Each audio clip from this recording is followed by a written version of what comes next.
Api unggun itu menyala sejak sore, tapi tidak pernah memberi hangat. Api berwarna normal, kayunya kering, namun dingin tetap menempel di kulit kami. Anehnya, api itu tidak bisa dipadamkan. Saat hujan turun, nyalanya justru membesar. Pemandu menatap api lama sekali, lalu berkata pelan, "Jangan berdiri melingkar." Kami terlambat sadar, posisi kami sudah membentuk lingkaran sempurna. Setiap kali api berderak, terdengar seperti suara nafas berat. Aku merentangkan tangan ke arah nyala api, tapi rasa dingin menusuk tulang.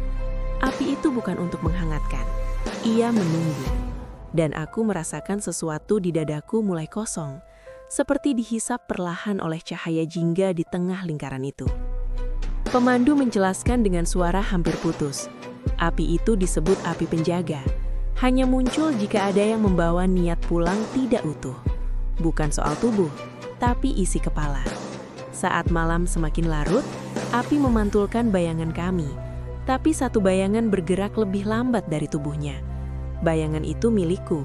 Setiap aku menoleh, ia masih berdiri menghadap api. Teman-temanku mulai diam, menatap nyala api tanpa berkedip. Aku mencoba menjauh, tapi langkahku berat.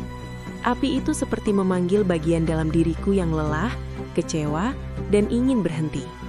Pemandu berbisit, "Kalau kamu duduk, kamu tidak akan berdiri sebagai orang yang sama lagi." Satu persatu temanku duduk mengelilingi api. Wajah mereka kosong, nafas mereka pelan dan teratur. Api mulai berubah warna, lebih gelap, seolah menyerap cahaya sekitar. Dari dalam nyala api, terdengar suara-suara pelan, seperti potongan kalimat penyesalan. Saat satu temanku berdiri lagi, ia tersenyum, tapi matanya mati. Ia berkata, "Aku sudah ringan." Tubuhnya terlihat sama, tapi bayangannya tidak mengikuti. Pemandu menarikku keras dan memaksaku berjalan menjauh. Di belakang, aku melihat api mengecil perlahan, seolah puas. Satu sosok tetap duduk di sana, diam, menjadi kayu bakar terakhir yang tidak pernah habis. Kami turun tanpa berbicara. Satu nama tidak pernah disebut lagi. Penjaga pos bawah hanya bertanya. Api muncul. Kami mengangguk. Ia menulis sesuatu, lalu menutup buku. Pelajarannya menghantamku lama setelah pendakian selesai. Tidak semua bahaya di gunung berbentuk jurang atau badai. Ada yang menunggu di saat kamu paling ingin berhenti, paling ingin melepaskan beban. Gunung tidak selalu mengambil tubuhmu. Kadang ia hanya mengambil keinginanmu untuk kembali menjadi utuh. Dan orang yang pulang tanpa keinginan itu, sesungguhnya tidak pernah benar-benar kembali. Jika kamu mendaki dan api unggun terasa dingin, jangan abaikan perasaan itu. Jangan duduk terlalu lama.